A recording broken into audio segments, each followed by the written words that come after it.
बड़ी तवज्जो से सुनना। और यहाँ जितने खड़े अल्हम्दुलिल्लाह मैं सबको पहचानता हूँ, हम सब हुसैनी है कि नहीं है? हाथ उठा के कौन है? अल्हम्दुलिल्लाह हम सब हुसैनी है, अल्लाह का फजल है। इनकी इमाम हुसैन की वालिदा की शान में गुस्ताखी की, ऐसे बात है जब गुस्ताखी होगी तो आशिक तो बर्दाश्त नहीं करेंगे, उसको कचहरी के हवाले कर दिया, कोर्ट के हवाले कर दिया, कोर्ट ने सजाए मौत दे दी, उसको सूली चढ़ा दिया, फांसी चढ़ा दिया गया। अब उसके मानने वालों ने 14 तारीख को मेला लगाया, उसके मानने वालों ने जो उसके सपोर्टर थे कि भाई उसको गलत फांसी की सजा दी, हम तो नहीं कहते ना, उसको तो यकीनन ये सजा दी, ये तो कोई सजा नहीं है, कयामत में उसको पता चलेगा कि सैयदा पाक की गुस्ताखी का सजा क्या होती है। लेकिन जहन्नम का सबसे बदतरीन तबका उसके हवाले किया जाएगा, वहां उसको अजाब दिया जाएगा। उसके मानने वालों ने जो उसके सपोर्टर थे कहा कि नहीं उसको गलत सजा दी, लिहाजा उसके सपोर्ट में मेला लगाया जिसको बसंत मेला कहा गया, और उस मेले में पतंगबाजी का रिवाज शुरू हुआ। सुन रहे हैं ना आप लोग? पतंगबाजी की असलियत बता रहा हूँ, कहाँ से शुरू हुई, वहां से पतंग शुरू हुआ और वो पतंग हवा में उड़ता हुआ आपकी छत तक आ गया, आपके हाथों तक उसकी डोरी आ गई।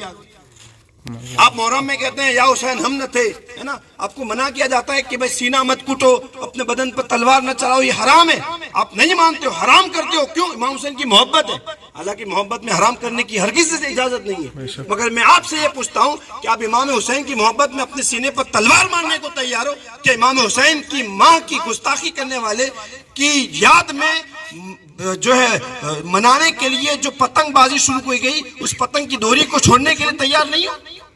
आप कहो ना हो के नहीं हो? जितने तैयार है हाथ उठा के कहें इंशाअल्लाह, इंशाअल्लाह, इंशाअल्लाह हम सब हुसैनी है, कहें इंशाअल्लाह, इंशाअल्लाह। इमाम हुसैन को कयामत में मुंह दिखाना है कि नहीं है? हम कयामत में इमाम हुसैन के सामने, अगर आपकी वालदा को कोई बुरा भला कहे, गाली बके, आप बर्दाश्त करेंगे? नहीं करेंगे। अच्छा, जो उसका सपोर्ट करे उसको बर्दाश्त करेंगे? नहीं करेंगे।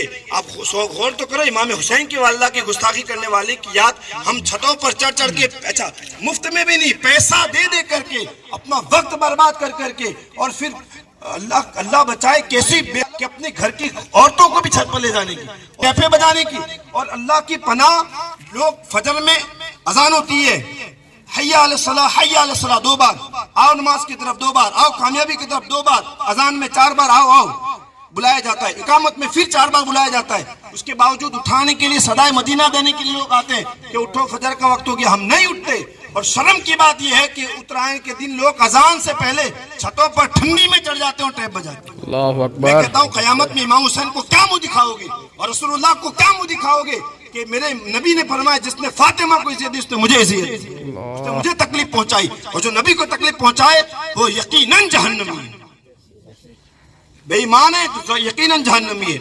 लिहाजा में आपकी बारगाह में ये उलमा इकराम इसीलिए आए हैं कि इन खुराफात से आपको बचाएं और इन गुस्ताखी वाले दिनों को आप हरगिज ना मनाएं, है ना। आप हाथ उठा के गए इंशाअल्लाह, कौन कौन नहीं चकाएगा बताइए इंशाअल्लाह, है ना। अब देखो आपको इल्म नहीं होगा, आपने चका लिया, हम सब तौबा करते हैं उलमा इकराम की मौजूदगी में कि अल्लाह पाक हमने जो जाने अनजाने में जितने गुनाह किए मौला हम सब के गुनाहों को माफ फरमाए, हम तो सब तौबा करते हैं मौला। सैयदा पाक खातून जन्नत सैयदा फातिमा तहरा सलामुल्लाह अलैहा के सदके में मौला और उनके शहजादों के सदके में हमारी तौबा को कबूल फरमा, और इंशाअल्लाह हम नियत करते हैं कि न खुद चकाएंगे न दूसरों को चकाने देंगे इंशाअल्लाह। अब मैं आपका शरीयत हुक्म बयान कर दूं, पतंग